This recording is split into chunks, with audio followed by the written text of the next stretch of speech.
अस्सलाम वालेकुम। Hi everyone, this is Idrees Ahmed and I welcome you to English. Last video में आपको मैंने वर्ड्स के बारे में बताया था कि वर्ड्स कैसे बनते हैं।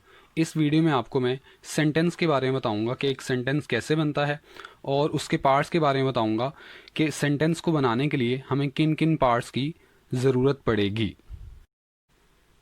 सबसे पहले एक सेंटेंस क्या होता है? सेंटेंस वर्ड्स का मजमुआ होता है, यानी अल्फाज का मजमुआ होता है। जैसे आपको मैंने बताया था कि एक वर्ड लेटर्स के मजमूए से बनता है, इसी तरह एक सेंटेंस वर्ड्स के मजमूए से बनता है। मतलब आप कुछ वर्ड्स को आपस में मिलाएंगे तो एक सेंटेंस बनेगा और उस मजमूए में एक सब्जेक्ट और एक वर्ब लाजमी होना चाहिए। अब सब्जेक्टिव वर्ब क्या है? सब्जेक्टिव वर्ब एक सेंटेंस के पार्ट्स होते हैं और इनके बारे में आपको थोड़ी देर बाद बताऊंगा। और एक सेंटेंस का मीनिंग भी लाजमी होना चाहिए। अगर सेंटेंस वर्ड्स पर मुश्तमिल है और उनमें सब्जेक्ट और वर्ब भी है लेकिन उन वर्ड्स के मजमूए का, ग्रुप ऑफ वर्ड्स का कोई मीनिंग नहीं है, तो सेंटेंस नहीं हो सकता।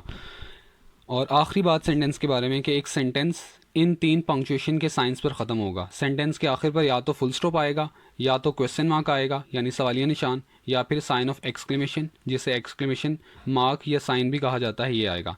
इन तीनों में से एक सिंबल या एक पंक्चुएशन साइन सेंटेंस के आखिर पर ज़रूर आना चाहिए, तभी जाकर जुमला मुकम्मल होगा।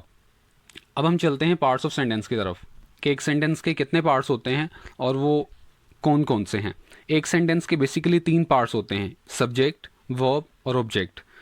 एक और बात मैं आपको बता दूं कि सब्जेक्ट, वर्ब, ऑब्जेक्ट में से सब्जेक्ट और वर्ब कंपलसरी पार्ट्स हैं और जो ऑब्जेक्ट है वो not compulsory, non compulsory part है। मतलब अगर जुमले में ऑब्जेक्ट ना भी आए तो एक सेंटेंस का मीनिंग मुकम्मल हो सकता है, लेकिन अगर किसी जुमले में सब्जेक्ट या वर्ब में से कोई भी पार्ट हम स्किप कर दें तो उस ग्रुप ऑफ वर्ड्स को हम सेंटेंस नहीं कह सकते। एक सेंटेंस के सेंटेंस होने के लिए उसमें सब्जेक्ट और वर्ब का होना लाजमी है। सबसे पहले वर्ब क्या होता है? वर्ब किसी भी एक्शन यानी काम का नाम होता है। अगर जुमले में कोई भी काम है या तो उसको हम एक्शन कहेंगे, और उस काम को करने वाला जो होता है यानी जो उस एक्शन को परफॉर्म करता है उसको हम सब्जेक्ट कहते हैं। और जिस चीज़ पर या जिस पर्सन पर वो एक्शन होगा उसको हम ऑब्जेक्ट कहेंगे। मिसाल के तौर पर अगर हम देखें, मिसाल, लड़के ने गिलास तोड़ दिया, तो यहाँ पर एक्शन है, काम है तोड़ना। अब ये तोड़ा किसने? लड़के ने, तो लड़का हो जाएगा सब्जेक्ट। और क्या चीज़ टूटी है? जो टूटना एक्शन था उसकी वजह से कौन सी चीज़ अफेक्ट हुई है, कौन सी चीज़ मुतासिर हुई है? ग्लास, तो ग्लास को हम ऑब्जेक्ट कहेंगे।